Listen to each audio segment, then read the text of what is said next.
And I would like to thank all of you for coming. And I'm sure you're going to be thrilled to have a chance to meet such a unique individual as Yves Beigbeder. He's a unique individual for lots of reasons, and we're going to have that introduction here shortly in both French and English.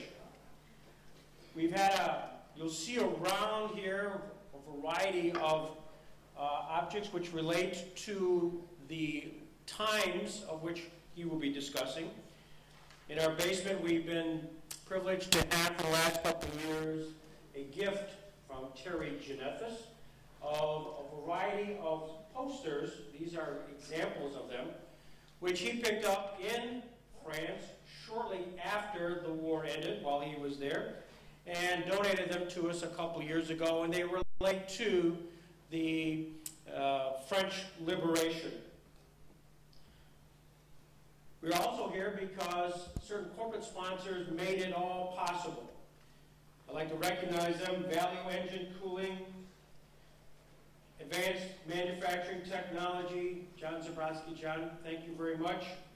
Blackstone Ultrasonic, Gene Phaneuf, Campbell and Shelton Law Firm, DFT Communications, and in addition, through the Stuck Reading Community Foundation, there's a Scottish Rite Robert Maida Fund, which have all made this possible today. We're going to have an introduction, a unique introduction, from Veronica Andrew. Veronica is with the accounting firm of BWB. She's got French down to a science because that's what she studied in her homeland. So Veronica, your introduction.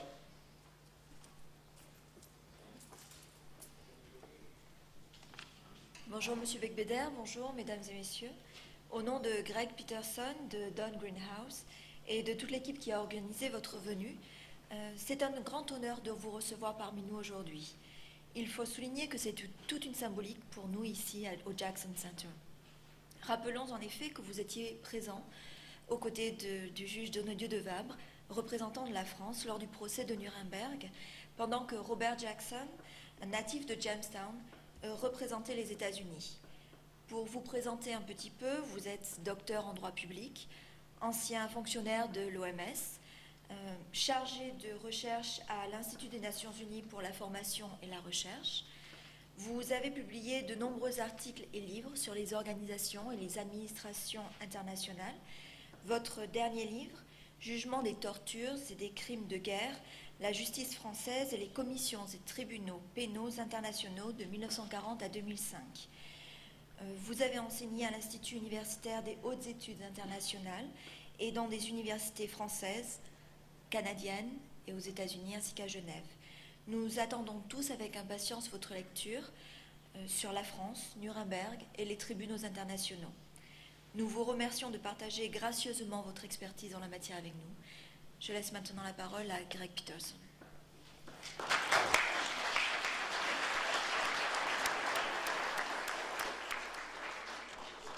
Thank you, Veronica. I have no idea what she said, but she said it so well. For an English translation, a couple things.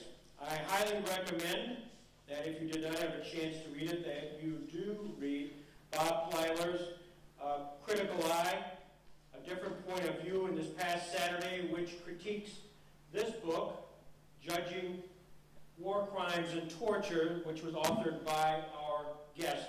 It is a terrific analysis and passed muster by the guy who actually authored it. So, Bob, thank you very much. But it gives a wonderful background to this unique individual who graduated in 1945 with a law degree at the Sorbonne. He went on to become an adjunct professor of various international organizations at universities in France, Canada, and the United States. He's written more than 25 articles, books dealing with international organizations, including the United Nations and on international criminal justice. He's distinguished himself with an extensive, almost 30-year career in the World Health Organization. He's now legal counsel for international civil servants in Geneva, Switzerland.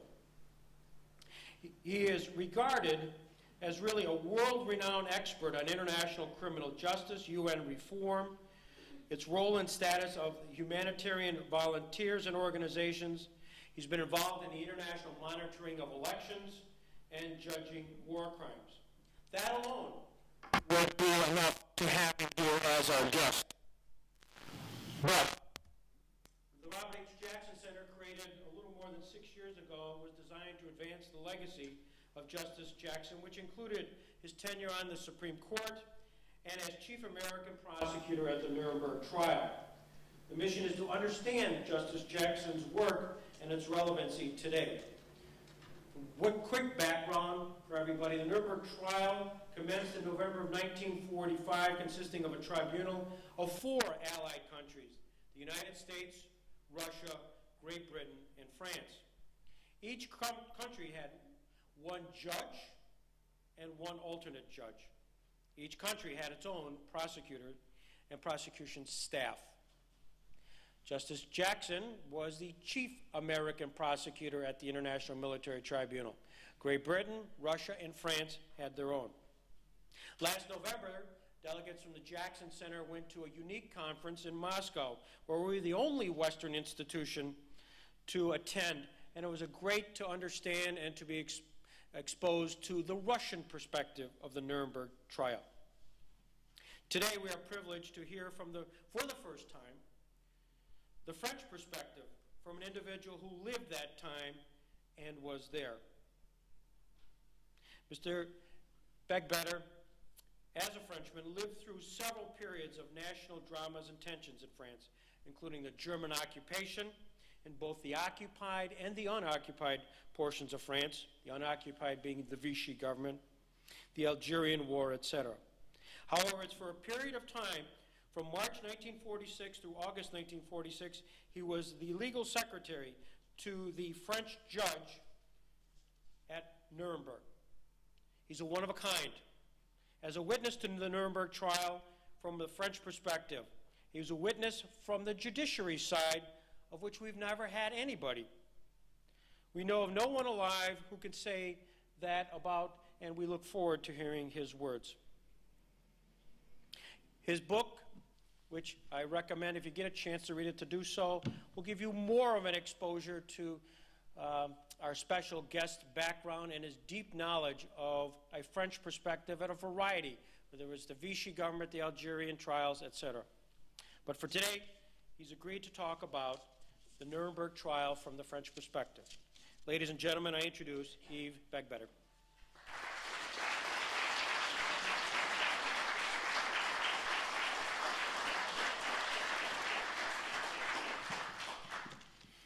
Well, ladies and gentlemen, thank you very much for being here.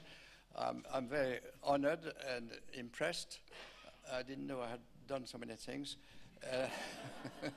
And also, I think the compliments are much abusive and exaggerated. But anyway, I'll carry on from here. Particularly, as in view of I'm supposed to be an expert on Nuremberg, but I spent only 4 or 5 months there when I knew nothing. And everything I learned was later on. But anyway, so the first question is, why would a young 21-year-old law graduate go to Nuremberg? It was purely out of nepotism. Strictly so. I mean, my uncle, Henri Donnedieu de Vabre, was the French judge, and his wife, Tante Edmé, called me. I had just finished my diploma. I didn't know very well what to do. And she said, your uncle would like you to be in Nuremberg. I said, Nuremberg? No, I can't because I've got a Boy Scout camp. So eventually she convinced me, and I went to Nuremberg, and I don't regret it, obviously. But as you see, I had no experience, no professional experience, and practically my knowledge of law was extremely limited after 3 years of law studies. And in effect, my role there with my uncle was to summarize verbatim reports, daily verbatim reports of everything which happened in court in French, and to summarize the main points about 5 or 6 defendants.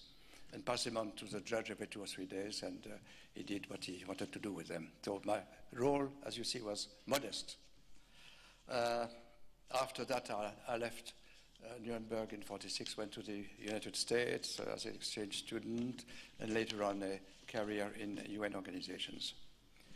So the subject, France and Nuremberg. France has played a role in the creation and working of several international criminal tribunals, starting with the creation of Nuremberg.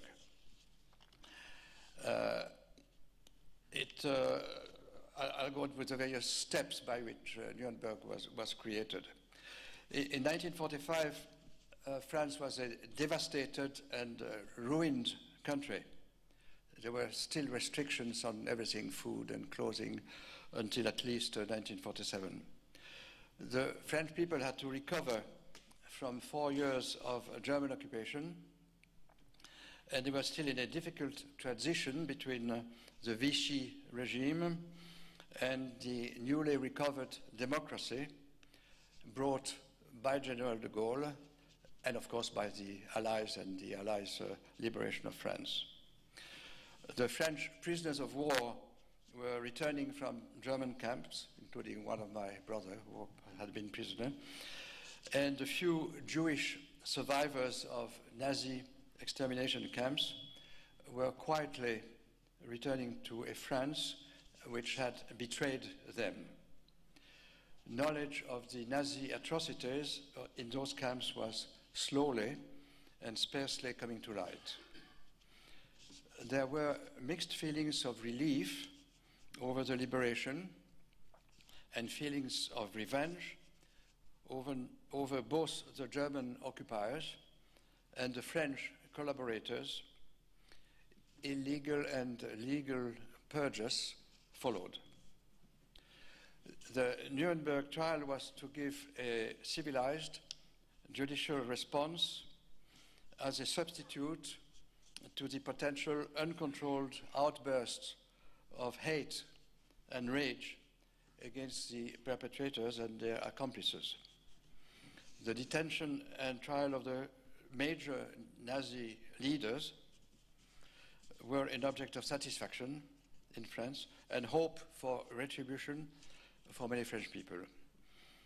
However, the French and international media interest in the trials faded quickly, or not quickly, slowly, because it took months and months as the trial went on. And the legal proceedings became very tedious and incomprehensible, with only a few dramatic sessions. The French authorities duly participated in the preparation of the trial and in its proceedings, but France's resources were limited in all areas. It hardly had adequate resources in research and present reliable documentation for the trial. Its judges and prosecutors had to adjust to different judicial procedures, heavily influenced by Anglo-Saxon, Anglo-American legal procedures. Among the 4 countries which established the Nuremberg Tribunal, France was more a victim than a victor, although it was supposedly one of the victors. The real victors were the powerful US, the resilient Britain, and the USSR, which had suffered millions of deaths. The US and Britain had comparable legal and judiciary systems based on common law, different from the continental systems of France and the USSR. The 3 Western countries had similar democratic and legal values, while the Soviet political and ideological differences, already apparent during the 1945 San Francisco Conference on International Organization, which created the UN, became manifest during the preparation and running of the Nuremberg trial.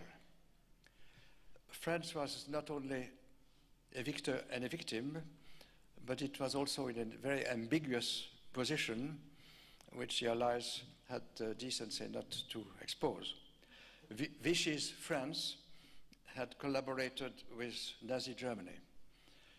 Its acceptance by the Allies among the victors and its participation in the Nuremberg trial were due to a large extent to de Gaulle's persistency and his obstinate and lonely efforts in London, and mainly with Churchill's support.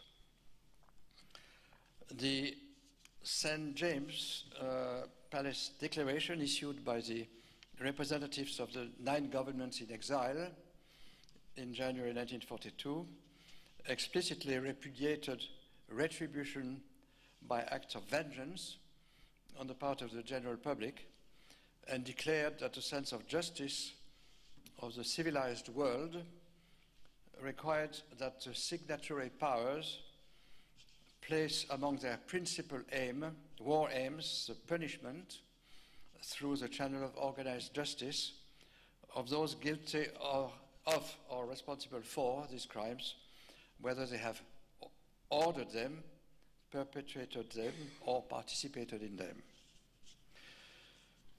When he signed the declaration in the name of France, General de Gaulle, as leader of the Free French in London, added, "We declare our firm intention to watch that those guilty and all those responsible for whatever reason cannot evade, as did those of the other war, the World War I, the deserved punishment." France, as I said, became actively involved only after its liberation, obviously, from German occupation, and Roosevelt's reluctant recognition of de Gaulle's legitimacy. Then France started some research efforts. Now, the next, after St. James' Declaration, the London Conference in June-August 1945, during which the UN Charter was negotiated and approved, the representative of the French provisional government of the French Republic was Robert Falcot, a counselor at the Court of Cassation, France's highest court, assisted by another jurist. And they played an active role in discussing the substance and form of the future charter. Professor Gros challenged the justification for judging individuals for acts of state.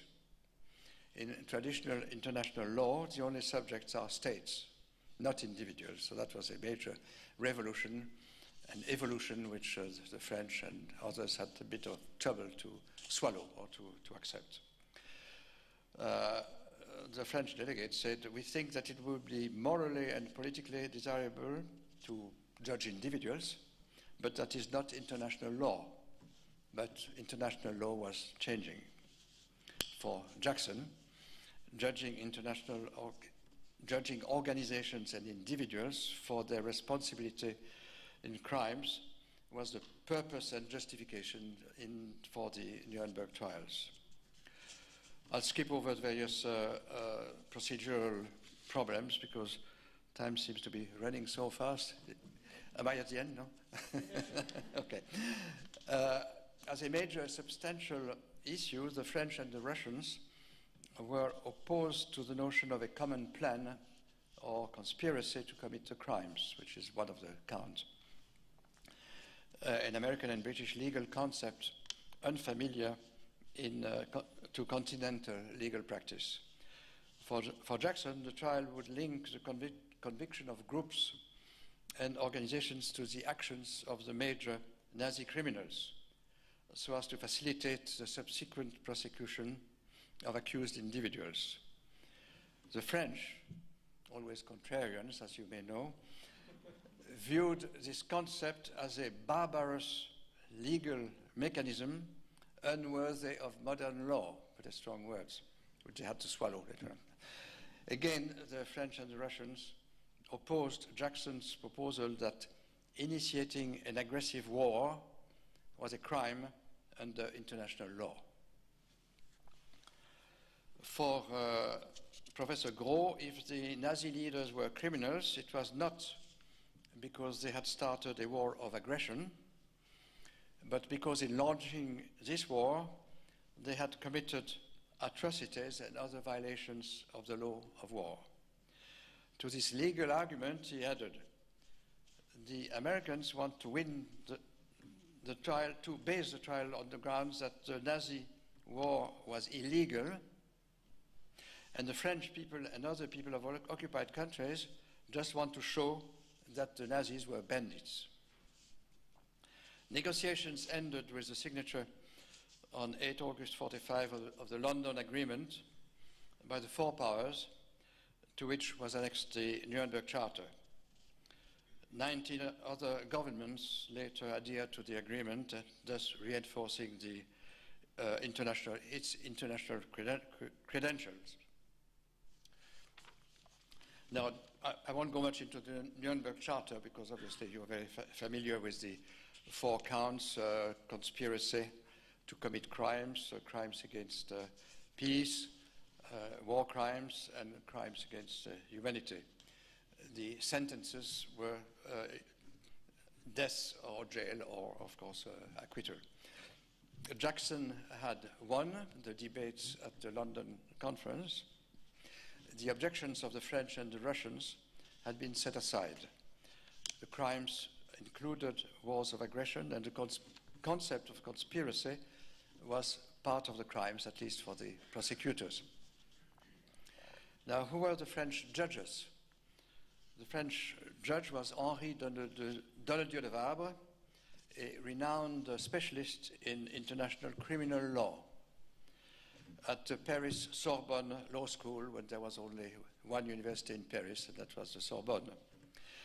He was the only judge in Nuremberg without judicial experience, although this was somewhat compensated by the long experience of his alternate, Robert Falco, a judge at the Court of Cassation. Both French judges kept a low profile during the public proceedings. De Vabre knew German, but no English. Falco knew enough English to get by. The French judges were each assisted by a young assistant, like me, 1 or 2 others, typists and stenographers, not by a secretariat of professional and experienced criminal lawyers as the British and the Americans were. I wondered about why choose an eminent international criminal law professor without judicial experience to be an international judge in Nuremberg. The other 3 judges all had judicial experience. My hypothesis is that in 1945, a French judge experienced in criminal law would necessarily be a Vichy judge who had been requested to swear allegiance to Marshal Pétain and would then be unwelcome to the US and British authorities and judges. Donnedieu de Vabre, as a university professor, did not have to do that, and actually wrote in a treaty for students that he didn't particularly like the exception laws which were voted by the Vichy government. As to Robert Falco, his alternate, he was a Jewish judge at the Court of Cassation. He was excluded from the court in accordance with the Vichy's laws on the Statute of the Jews of 3 October 1940 and 2nd June 1941. He took refuge in the south of France with his wife and was reinstated in the court after the liberation. Now, personality-wise, my uncle Henri Donnedieu, a professor, was an austere Protestant family man with a strong accented voice from the Cévennes region, the region where the Huguenots were persecuted by the dragons of Louis XIV's memories, which still linger in that area. His wife was a very reserved and modest woman, good pianist, and considered as a saint in the family for whatever reasons. Now we go on to the prosecutors, French prosecutors. which is sort of a patchwork type of lack of continuity, certainly.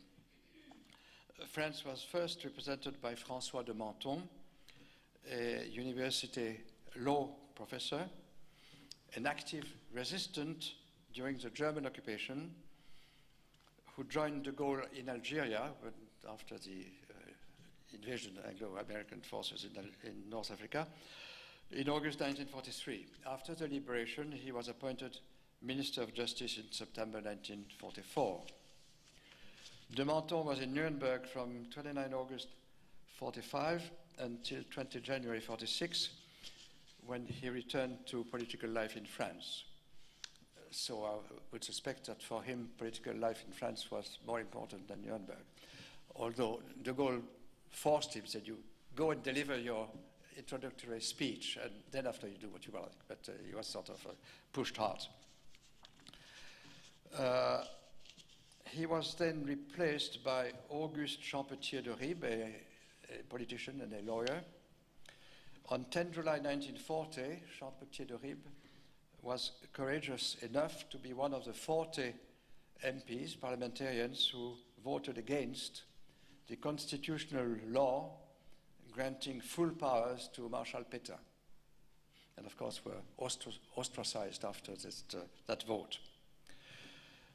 Champetier de Ribes was also an active resistant during the occupation. He was arrested and interned for 18 months, beginning in December 1942. The French prosecutors were aided by 2 assistants and several substitutes. Among them, Paul Costefloret, Edgar Faure, who became Prime Minister later on, and Charles Dubost. Now, the proceedings. The French presented war crimes and crimes against humanity in Western Europe. You know, the tasks were shared between the American, British, and French and Russian prosecutors. And the French spoke for France, Norway, Denmark, the Netherlands, Belgium, and Luxembourg. The French presentations were given from 17 January to 7 February 1946, and de Menthon started giving a very well-received opening address. De Menthon kept to the Gaullist myth of the French general resistance to the Germans and portrayed a unified and martyred France without any reference to the collaborationist Vichy regime. De Menthon exposed that all this organized and vast criminality was a crime against the spirit, the monstrous doctrine of racialism, which aims to plunge humanity back into barbarism. Reading de Menthon's speech 40 years later, Telford Taylor, a member of Jackson's team later on, noted a jarring omission of reference to Jews and the Holocaust. The only explicit reference was, "It is also known that racial discriminations were provoked," by whom?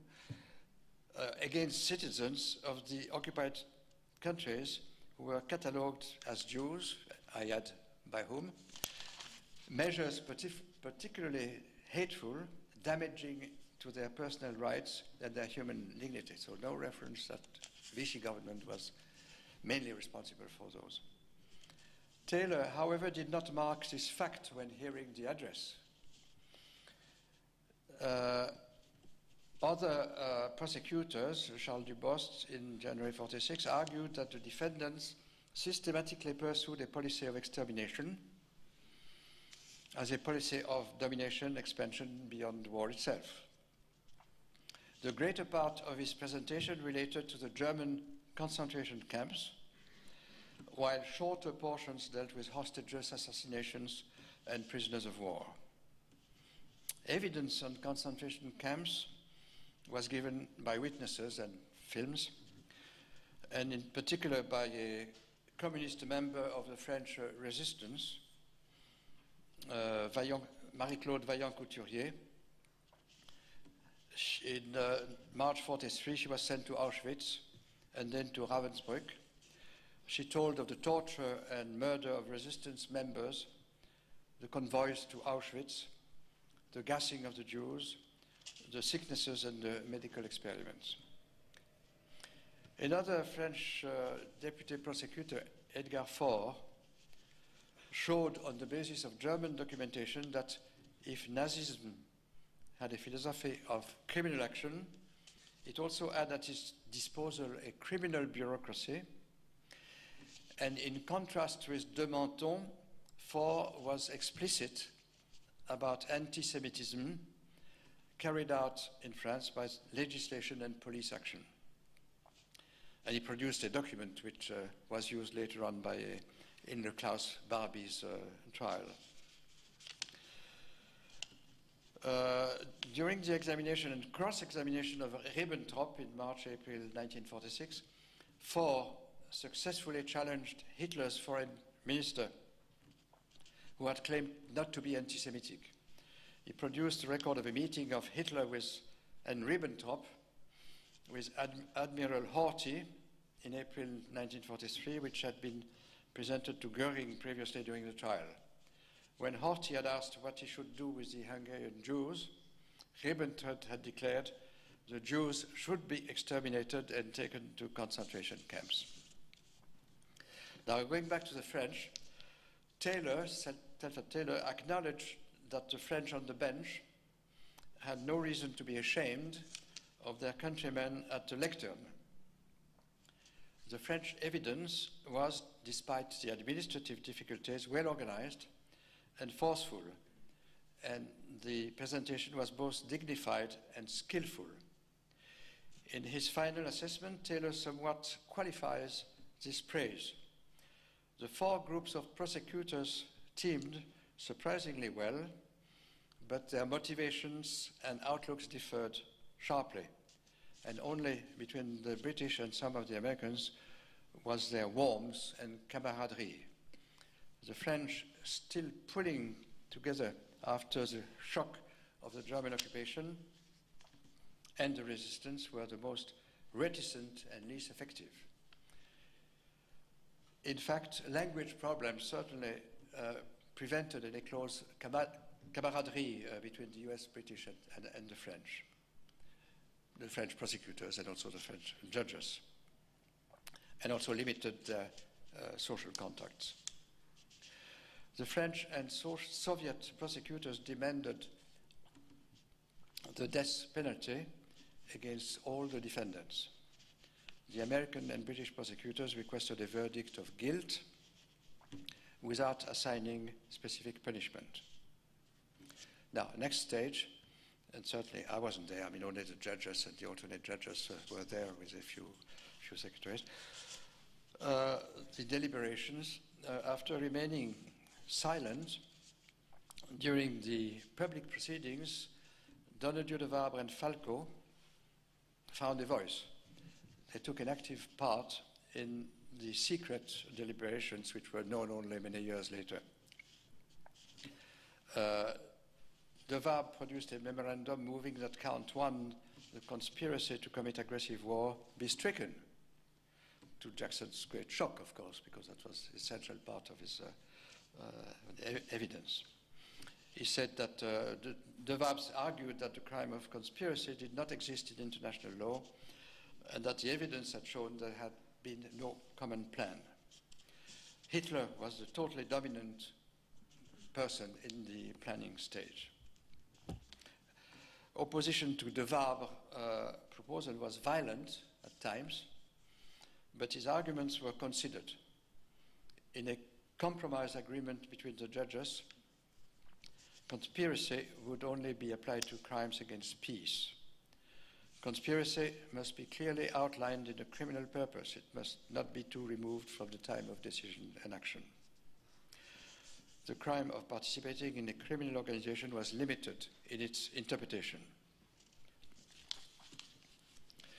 During the review of individual cases, de Vabre showed himself different too. He showed himself as the most compassionate of the judges, and heavily criticized for that, proposing a milder sentence than the others.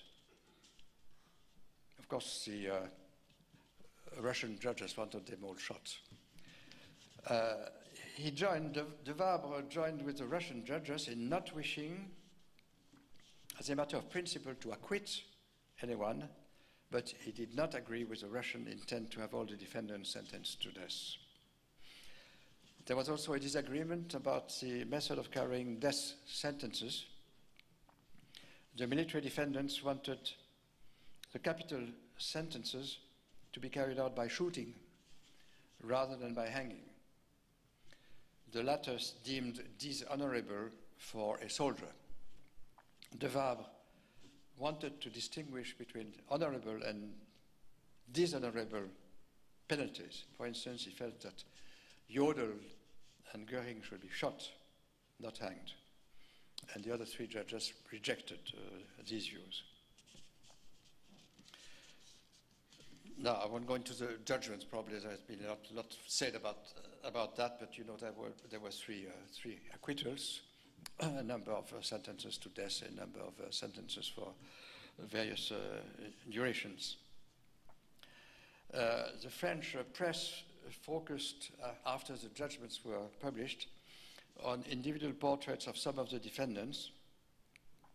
Before the end, they complained about the length and slowness of the trial, and at times was critical of the victors of trial. The acquittals of three accused, Chartres, Von Papen, and Fritzsche, were violently denounced as scandalous by the Paris press. The newspaper Le Monde even qualified the trial as a tragicomedy and darkly hinted, quote, "One day we will know by what secret influences these three were judged not guilty," unquote. So conspiracy theories existed already then. What did de Gaulle think about all that, about Nuremberg? Well, he never commented publicly on the trial, although he approved the judiciary process beforehand. He never commented publicly on the trial, nor on the verdict in speeches or in his memoirs. In private conversations with his military aide de camp, he did not comment on the legal aspects of the trial, which of course was not his forte, but he said it had been an error to hang military war criminals like ordinary criminals. Of course, he was an army man. They should have been shot by a military squadron, and he said he disagreed with the condemnation of Keitel, with whom the Allies had signed the armistice. In strong words to his assistant, he said that this was a foul deal committed by the democracies, contrary to the ethics of civilized nations. As you know, he had strong views about everything and also about that. Donné de Vabre, after his stay at Nuremberg, went back to academic life and professor, and wrote extensively about the trial. Of course, he never at all said anything about his own role or the role of the French judges in the deliberations and in the judgments. But in an article published in 1947, he gave a legal assessment of the Nuremberg trial. He acknowledged that the innovation provided by the London Agreement, the individual accountability of political and other leaders for their crimes, rather than the state responsibility, responded to an exigency of universal conscience. However, he added that, a later article, that criticism should not be discarded, such as the tribunal was not an international jurisdiction, but an inter-allied jurisdiction, a victor's jurisdiction. He said the fragility of human justice, in particular political justice, which included Nuremberg, was an obvious truth. He qualified the tribunal as an ad hoc jurisdiction, an institution created later than the crimes that it was to punish. charges were vague, the punishments almost entirely left to the discretionary appreciation of the judges.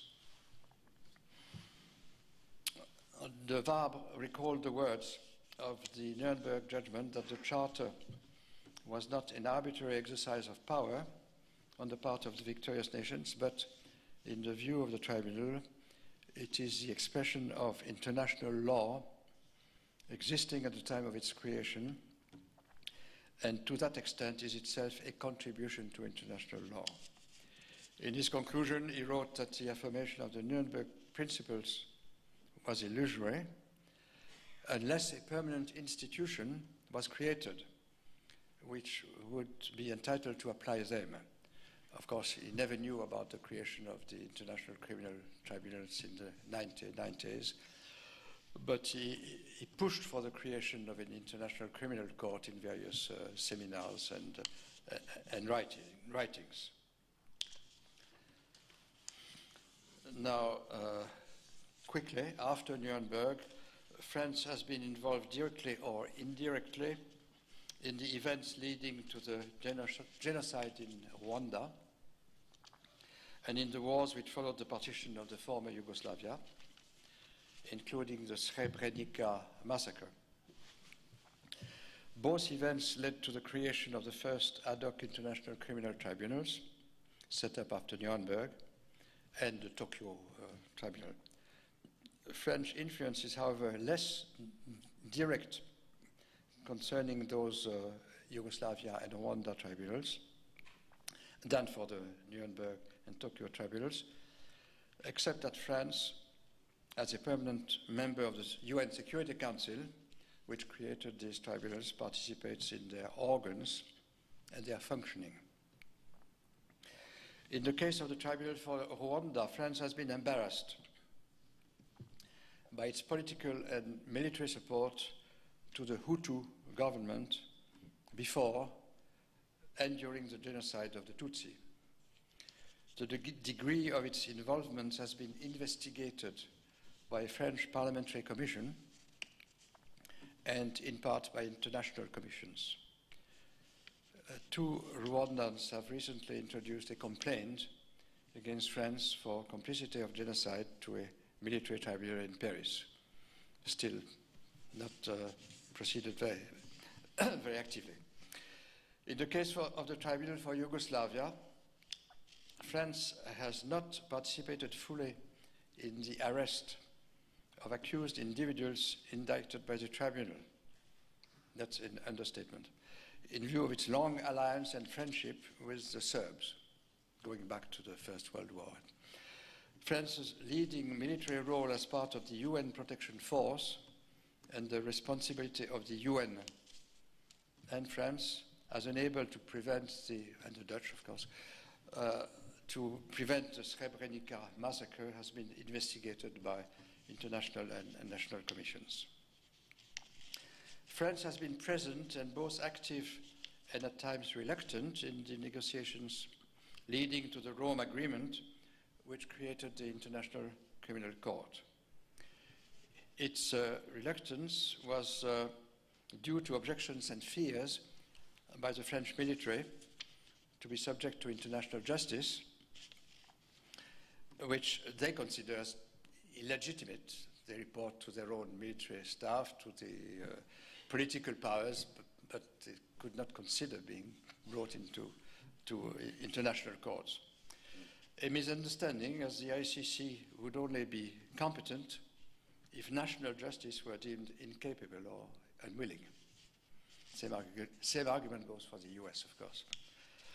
France is an active participant in the court's operation since it started its work in 2000. France is a third contributor to the ICC budget. The French judge, Claude Jorda, who acted in other international criminal tribunals, Bruno Catala is the registrar, Simone Veil is member of the board of directors of the Victims Trust Fund, and France is a member of the Friends of the Court group. Now, last small point, not such a small point, but France has sponsored a draft resolution of the Security Council referring to the Darfur situation in the ICC, which was approved with the US only abstaining, so referring that the ICC had a role to play in the Darfur situation, which is, of course, very, very important. Conclusion, Nuremberg has been the pioneer in the creation of an international criminal justice system as a key element in the long human struggle aimed at strengthening the rule of law and eroding the impunity of criminal leaders and giving some relief to the victims.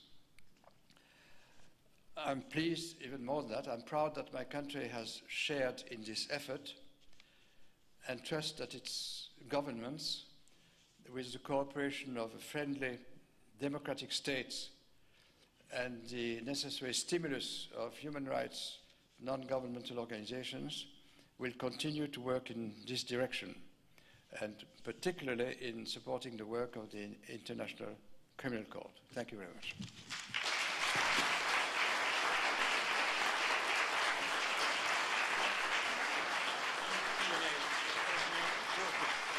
In case I don't understand the question, I can repeat it. Thank you so much. It's a little sneak preview of what's going on in the world of the French. I also know that there are some students that have to go do an exam. They're French students from Jamestown High School. So if you, I don't know what your schedule's like, but if they leave in the middle of it, don't be offended. I won't be, because they have to do no exams. Also, I just want to point out a couple things. Terry Janethis, who provided all these things, is a fellow Rotarian, I believe, right? No? Like I said. Well, anyways, I wonder, it was a segue into welcoming all the Rotarians here, who are very supportive of the Jackson Center, so thank you very much. Also, I'm behind a podium, which was the brainchild of Michael Flaxman, and it's just added so much value to the organization. So, Michael, thank you very much, and also thank you for all of you, and you did, with regards to the Buffalo Bill poster. That's terrific. With that, any questions that anybody may particularly have with regard? Yes, Jim. I had two questions. Is there any criticism among the French about the American unwillingness to support the international criminal court system? And secondly, I wonder if you would comment about the guilt which the French to this day feel about the Vichy France support of the Germans. My wife and I were in France and went through that giant museum in the Normandy area. I think it's in Cannes, and where each country had an area for their particular participation in the war. And the biggest crowd was in the French area where the Vichy government was dealt with. And there was murmuring. And just because I love history so, I mean, I was aware of the arrangement, even though I was a kid at the time. So those two questions, because there is, of course, a dispute in France now about this guilt factor, is there not, about Vichy and all it meant? Yes, thank you very much. On the first question, whether the French mind that the US is not a party to the ICC, those who know something about that, I mean, it's not generally known what is the ICC all about. So it will be mostly about political or leaders, law professors, or the legal circles in France who know about these things, and certainly deplore very strongly the fact that the US has even withdrawn its Clinton signature to the treaty, which is a big shame. But I appreciate that things are not so easy, and you have to convince the US Senate and explain what it's all about, because it seems that there are a lot of misunderstandings as to the extent of the role of the ICC. On the second question, it's France, there are quite a number of the population, I wouldn't say the population, but the whole population, let's say, feels that, if not guilty, at least they feel that something has happened then. They were either passive, some of them were resistance. Resistance was strongly shown by de Gaulle and all the others. This is we liberated France. I think also there was a few US soldiers here or there, or British. No, but we did all on our own. That's a myth, the Gaullist myth, which was of course completely lacking in facts.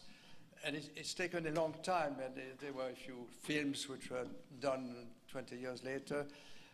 The role of Robert Paxton, the American historian, who dared investigating Vichy's role and was strongly criticized by French historians. How dare you research France? Nothing of your business. Go back to the States. But he did a fantastic job. He sort of initiated studies, and since then there have been lots of French historians which have looked into the records and published books and set facts as they should have been set years before. But it always takes a long time for people to come to accept reality and what happened, to accept the fact that there were collaborationists. There was a government that they supported for at least several years. Maybe some of them didn't know much about the Jewish persecutions. Maybe they should. As a young man or adolescent then, I didn't know. My family had Jewish friends, and I don't know what happened. Really. So it's either ignorance or lack of interest or whatever it is. But there was, let's say, minority who supported the Nazi, minority who supported the resistance, became bigger and bigger as the years went by, and when the young French men were asked or requested to go to Germany to work, etc. So it filled up the camps, the resistance camps. So it was a slow process, and still we had the idea France was victorious. Nothing happened between 1940 and 1944. And as I say, it takes a long time to get over this problem. France is rediscovering many things. Recently it's been rediscovering that it had colonies, and that many that did some horrible things in the colony. Good things, yes. France was fantastic, human rights, etc. Yes, but there were horrible things done too in the name of France. And now these things are coming to light, strangely, after so many years. And discovering that France is not all white. There are also black and Muslim and brown and Asian people in France. You're not supposed to count them, but there they are. So there are several things which are coming to light, thanks God, after so many years. One of the things that is unique about this particular book is our guest who didn't pull any punches. And it's a terrific review, Jim. I'll make sure you see it, of what happened, what really happened. And he talks a lot about the myths of Charles de Gaulle created after the war. And frankly, it impacts all of our thinking because we have a certain perspective of the French, certainly perspective of post-World War II, what was going on with the Vichy government, and Charles de Gaulle's sort of propaganda play on all of this. And I don't know if you want to add a little bit more to the myths of Charles de Gaulle, because I think you mentioned the fact that it's a good thing this was written in English so we could read it and not so much in French. Yes. Yes, one aspect of it which explains a bit de Gaulle's stress on France victorious by its own means, etc. Not only to delete this black mark on France's record, but also he was faced with a terribly difficult situation when he came back to France, liberated France. France was in a mess. You had sort of anarchist groups, communists and others. The real communist intention were very strong because they had joined in the resistance. They really wanted to transform France into a communist country, which could not be done thanks to the American Allies troops being there in any case. That was a fantasy. But there was a very serious risk of, there were a number of summary executions in various parts of France. So it was very difficult to change over. I mean, the Vichy functionaries disappeared or were set aside, or some were killed. And de Gaulle had to appoint very quickly new high-level officials to take over and say, now we are representing the state from Paris, and now behave yourselves, stop those people's courts and all this anarchy. So he had to face that, and he had to say, well, we are France, I'm France, and we want to unify everything. Go over these terrible times. 2 or 3 years were very difficult for de Gaulle and for France altogether, which maybe is no excuse. But after a few years, yes, I mean, historians and others should have said, well, this is a lot of nonsense. You have to recognize facts. I think that's very important for any country to know the good and the bad things they've done and start from there, to start again from there.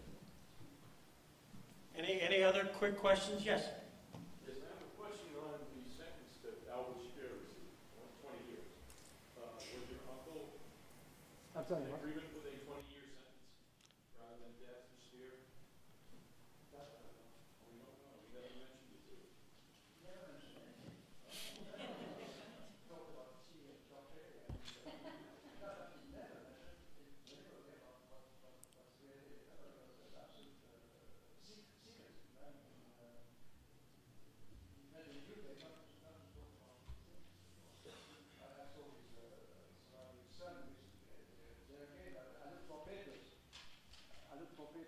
Papers, I think memoirs, no, nothing.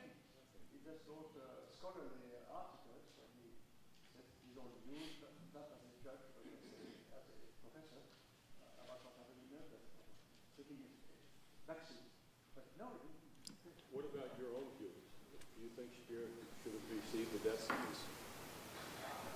now Putting you on the spot, sir. I would give him 20 years. Okay. Which I think he has.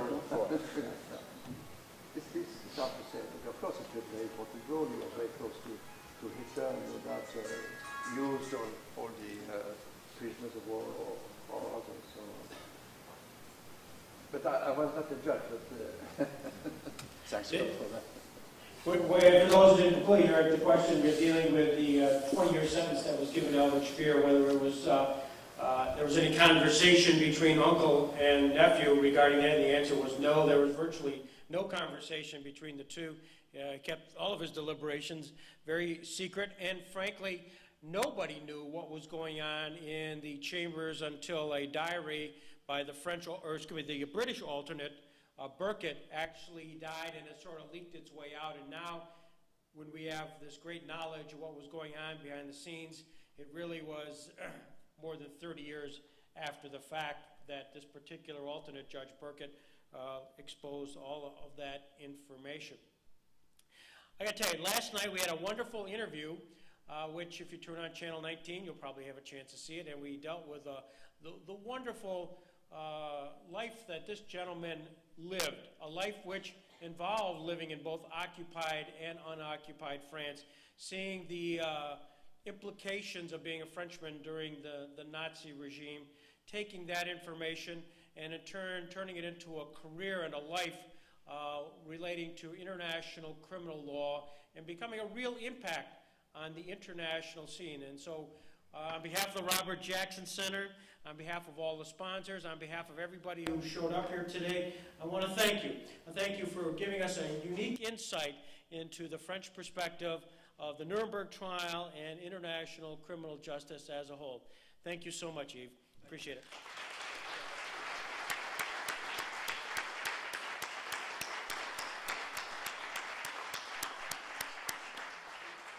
With that, we stand adjourned.